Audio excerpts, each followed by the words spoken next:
सुहाग रात पर पति अपनी पत्नी की पीठ पर हाथ फेरता हुआ बोला, यह मेरी जमीन है, इस पर आलू लगाऊंगा, और फिर सो गया। अगले दिन फिर पीठ पर हाथ फेरता हुआ बोला, यह मेरी जमीन है, इस पर प्याज लगाऊंगा, और फिर सो गया। अगले दिन जब फिर ऐसा करने लगा तो पत्नी बोली, अबे सुन, अगर आज इस जमीन में मूली नहीं लगाई तो कल तेरी जमीन किसी और को भाड़े पर दे दूंगी। पति पत्नी बेड पे लेटे हुए थे, तभी पत्नी ने बोला, एक बात बोलूं, मारोगे तो नहीं? पति बोला, नहीं नहीं, बात तो बताओ। पत्नी बोली, मैं प्रेग्नेंट हूँ। पति ने कहा, अरे वाह, ये तो खुशी की खबर है, तुम डर क्यों रही थी? पत्नी बोली, कॉलेज के दिनों में पापा को बताई थी एक बार, तो बहुत मार पड़ी थी। गर्भवती औरत ने अपने पति से पूछा, आप क्या आशा करते हैं, लड़का होगा या लड़की? पति ने कहा, अगर हमारे लड़का होता है तो मैं उसे गणित पढ़ाऊंगा, हम साथ में खेलेंगे और मैं उसे मदद करना सिखाऊंगा। पत्नी ने पूछा, अगर लड़की हुई तो? पति ने कहा, अगर हमारी लड़की होगी तो मुझे उसे कुछ सिखाने की जरूरत ही नहीं होगी, क्योंकि वह उन्हीं में से एक होगी जो मुझे सब कुछ दोबारा सिखाएगी, कैसे पहनना, कैसे खाना, क्या कहना और क्या नहीं कहना। एक तरह से वह मेरी दूसरी माँ होगी। जब भी मैं उसे किसी चीज के लिए मना करूंगा तो वह मुझे समझेगी, वह मेरे लिए दुनिया से लड़ेगी, और जब कोई मुझे दुख देगा तो उसे कभी माफ नहीं करेगी।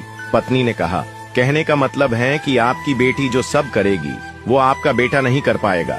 पति ने कहा, नहीं, ऐसा नहीं है, हो सकता है कि मेरा बेटा भी ऐसा ही करेगा, लेकिन उसे यह सब सीखना पड़ेगा। परंतु बेटी इन गुणों के साथ ही जन्म लेती है। किसी बेटी का पिता होना हर व्यक्ति के लिए गर्व की बात है। पत्नी ने कहा, पर वह हमेशा हमारे साथ नहीं रहेगी। पति ने कहा, हाँ, पर लेकिन हम हमेशा उसके दिल में रहेंगे, इससे कोई फर्क नहीं पड़ेगा, चाहे वो कहीं भी जाए। बेटियां परी होती हैं, बेटियां सबके मुकद्दम में कहाँ होती हैं। जो घर भगवान को पसंद होते हैं वह पैदा होती है बेटियां। बात से सहमत है तो यस जरूर लिखें।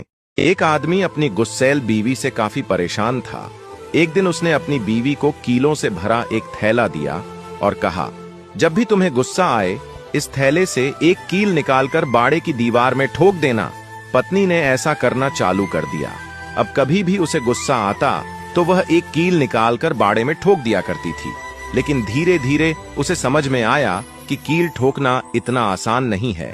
इस एहसास के साथ उसने अपने गुस्से पर काबू पाना शुरू कर दिया।